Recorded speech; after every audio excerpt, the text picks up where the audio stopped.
चला जा लड़की फटाक से ले खड़ी हो गई। आ जा भाई तुम, मंदिर दिखना चाहिए।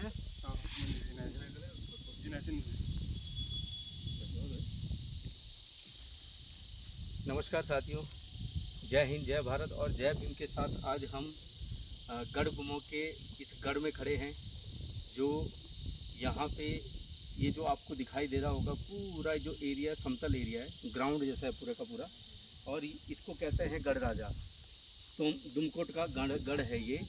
और यहाँ पे ही हमारे गांव का एक भव्य मंदिर है जो कुंजी महाराज के नाम से प्रसिद्ध है।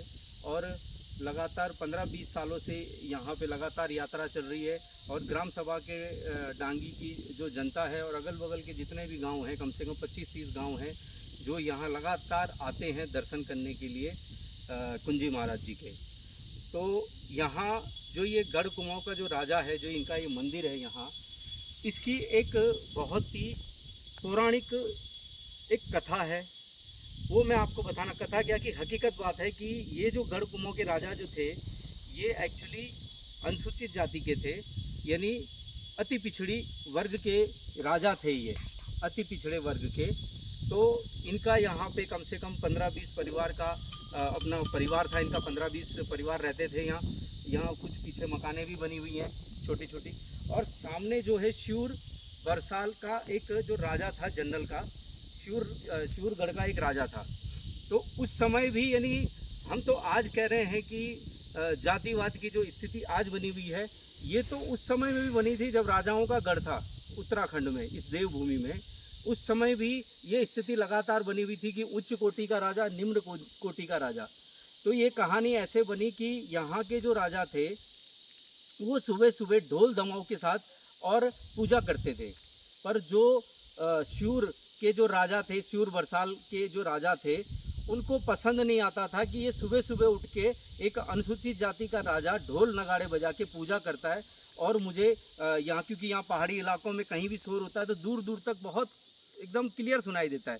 तो ढोल दमों के साथ जब वो पूजा करते थे तो उनको साफ सुनाई देता था। तो उस राजा को पसंद नहीं आता था और हमेशा चिढ़ता रहता था इस अनुसूचित जाति के राजा से। तो उन्होंने एक दिन षड्यंत्र रचा, और षड्यंत्र इस प्रकार रचा कि उन्होंने ये पूरी परिवार को खाने पे न्योता दिया कि राजा जी आप आइए हमारे यहाँ श्यूर में, बरसाल में, और वहाँ खाने का भव्य आयोजन है और आप पूरे परिवार, पूरे जितना भी आपका कुटुंब कबीला है उसके साथ आइए और यहाँ भोजन ग्रहण कीजिए, आपका स्वागत है। तो इस तरह से एक सिपाही के पास न्योता भेजा गया और सिपाही यहाँ आया और राजा को न्योता दिया। और उसके बाद ये सारे का सारा जो कुटुंब कबीला है ये राजा के बुलावे पे, न्योते पे ये श्यूर पहुँचे। और इन्होंने जो षड्यंत्र रचा कि खाने में सारा का सारा जहर मिलाया हुआ था उनके खाने में, और उनको जब खाना पिरोसा गया तो वो सारे के सारे उस खाना को खा के सब खत्म हो गए, मर गए। तो वो राजा ने इस तरीके से छलावा करके, यानी उस समय भी मैं कहता हूँ कि कितनी विडम्बना है। आज तो हम 21वीं सदी में जी रहे हैं जहाँ हमारे प्रधानमंत्री का नारा है नरेंद्र मोदी जी का कि सबका साथ सबका विकास, पर आज भी हम लोग जातिवाद के इस गहरे दलदल में आज भी फंसे हुए हैं। आज भी मनुष्य में इतना बड़ा भेदभाव है कि एक मनुष्य दूसरे मनुष्य को मनुष्य नहीं समझ रहा, निम्न जाति, तुच्छ जाति का समझ रहा है। तो आज भी ये अवस्था बनी हुई है। तो ये राजा महाराजों के ज़माने से बनी आ रही है।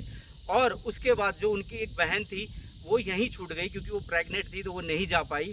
तो जैसे ही राजा को पता लगा, श्यूर के राजा को, कि इनका अभी भी एक बहन बाकी है, क्योंकि उनका पूरा प्लान था कि पूरी परिवार को ख़त्म करना है। तो उनकी बहन को जैसे ही ये संदेश मिला कि इन्होंने मेरे भाइयों को और हमारे जो राजा को ख़त्म कर दिया जहर खिला के, तो वो बेचारी यहाँ से, और दानकोट गांव है इस तरह मैं दिखाना चाहता हूँ नीचे की तरफ, दानकोट गांव से उस साइड की तरफ नीचे चली गई और वहाँ हमारे दास भाई लोग रहते हैं। तो वहाँ जाके वो बस गई। ये बहुत पुरानी कहानी है। और आज दास परिवारों में उनकी पौध हुई, जब उनका बच्चा हुआ, जब उनको संरक्षण मिला, उन्होंने बचाया, तो उस बहन का बच्चा हुआ। और आज दनकोट है, जैसे कर्क है, कॉलोनी है, उस साइड जो ये हमारे जो दास भाई लोग हैं, तो ये उनके ही वंशज है, राजा के वंशज है, उनके भांजों के वंशज है सारे के सारे। तो ये कहानी है दुमकट के राजा की। तो साथियों, आपको ये कहानी हमारी अच्छी लगी होगी। ऐसी और पहाड़ों में और भी अनेकों ऐसी कहानियाँ हैं, कथा हैं। अब जैसे हम अपने यहाँ पे जो हम कुंजी महाराज की बात करते हैं, वो भी एक अपने आप में कहानी है। अगर चाहे तो उस पर भी एक किताब लिखी जा सकती है कि जिस तरीके से उनके साथ जो घटना घटी और उन्होंने किस तरीके से वो इंसान से देव बने, इसमें एक बहुत बड़ी कहानी है। तो आपको ऐसी अनेकों कहानियों के साथ आगे मिलाते रहेंगे। जय हिंद, जय भारत और जय भीम।